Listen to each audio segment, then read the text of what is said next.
On that, and reaching out to the Indian student body residing in the US, the Indian Consulate hosted a virtual workshop featuring key individuals from the Southern Connecticut State University.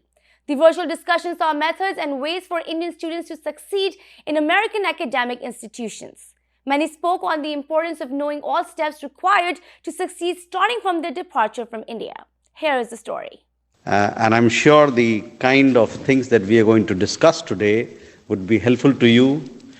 They include nuts and bolts issues such as immigration and visas to how to achieve professional success, and also a focus on social and cultural acclimatization. So in a sense, what we are giving to you, and thank you, Dr. Singh, and all your colleagues who are there for giving a broad overview and at the same time going into details of issues that Indian students confront or would be confronting here in the United States, and to make their student life as happy and as delightful as possible. Student community from India here in the United States are among one of the largest. The count that we have is we have some 200,000 Indian students here in the United States, and the number is growing. We also have large number of students now in the research bracket, people who are into PhDs, postdoc, etc. And that speaks very well for India and the United States at a time when we are trying to give a big push to our technology partnership and research partnership. The world of tomorrow is going to be a very different world that will be fueled, funneled, and propelled by innovation, digital technology, AI, robotics, and many of such things. So given that, looking forward, the kind of things that we're doing in the education space bodes well for us. My name is Erin Heidkamp. I'm the director of the Office of International Education at Southern Connecticut State University.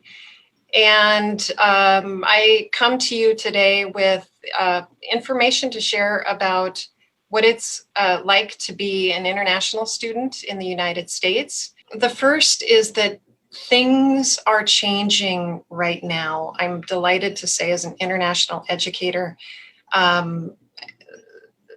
things are definitely, there's a much stronger focus on diversity and inclusion in representation and in law.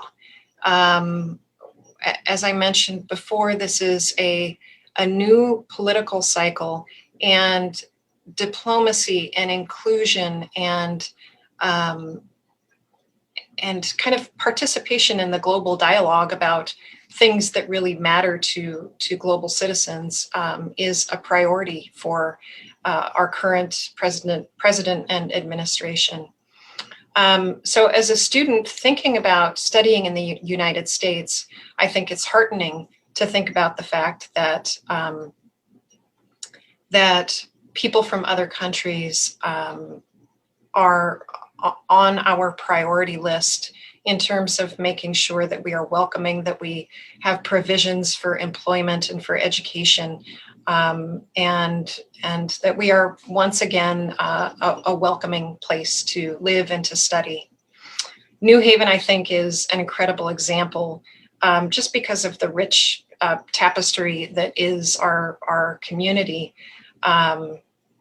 And a second point is that cultural differences are always manageable, especially in diverse communities and at institutions that celebrate multiculturalism. I'm familiar with that idea because Southern Connecticut State University is very much a social justice university. We take great pride in that. The idea is very much a living concept.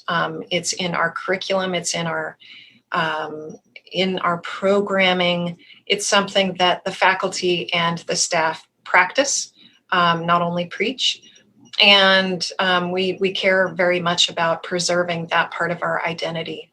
India has come up with the new national education policy that's been approved by the cabinet in year 2020, and the implementation process for the same has started, which has opened up more opportunities for US-India institutional and university collaborations in the space of joint degrees, interdisciplinary and multidisciplinary studies, even at the undergraduate level, where the courses are going to be much more interdisciplinary now, rather than just engineering or just commerce focused. So we hope that we'll have similar such sessions wherein we can also discuss about the possibilities of US-India educational ties with Dr. Singh soon. While it's time for another short break on Vision of Asia, Voice of the Community, we'll be back shortly.